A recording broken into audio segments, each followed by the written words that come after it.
Thank you. I'm here again with Rustom Meyer. He's the owner and inventor of a product that he sells through his company, YetiSolar. Welcome back, Rustom. Thanks. It's great to be back. Well, Rustom, I wanted to just mention to our viewers so they understand a little bit about your background. You have 2 degrees from Cornell. Yeah.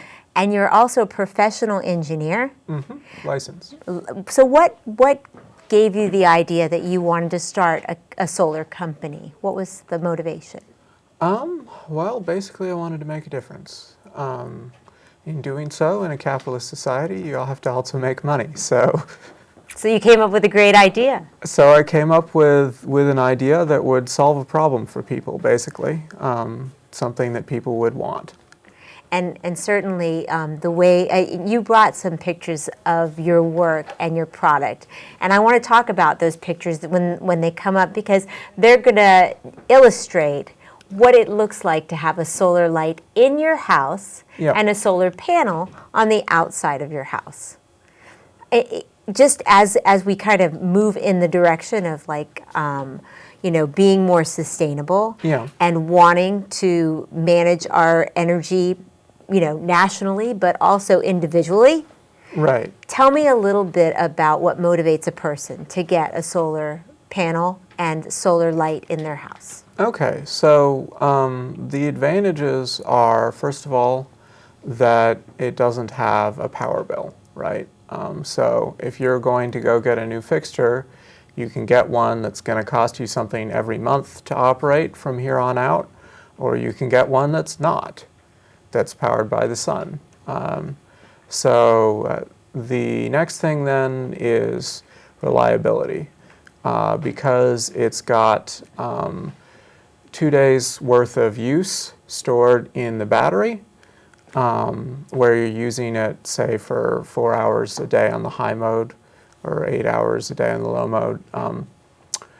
You can go quite a while, with bad weather or what have you, right? But also during power outages, when the rest of your electrical appliances aren't working, you can still use this.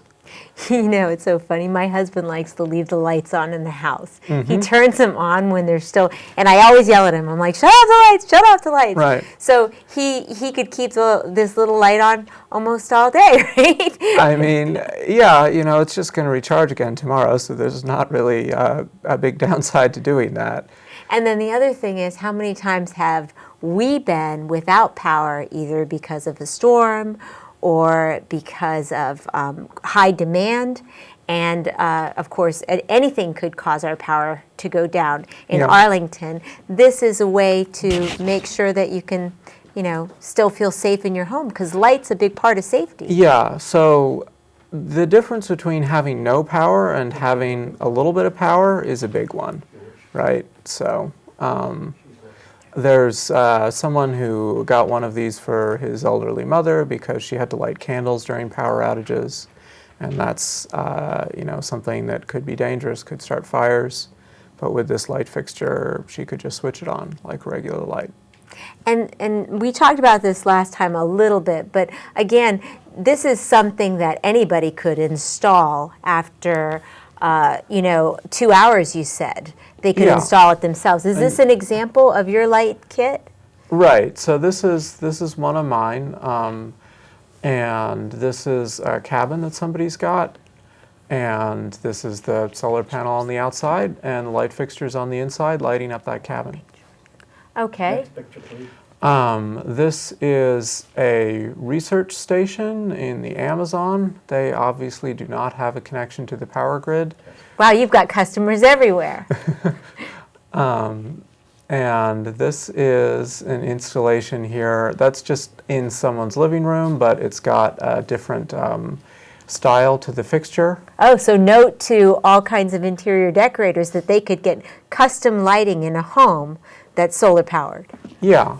This one is in a cabin. They actually installed the light before they had finished the interior of their cabin so that they could use the light while they were still building the cabin. Again, someplace that was off-grid. So that makes great sense.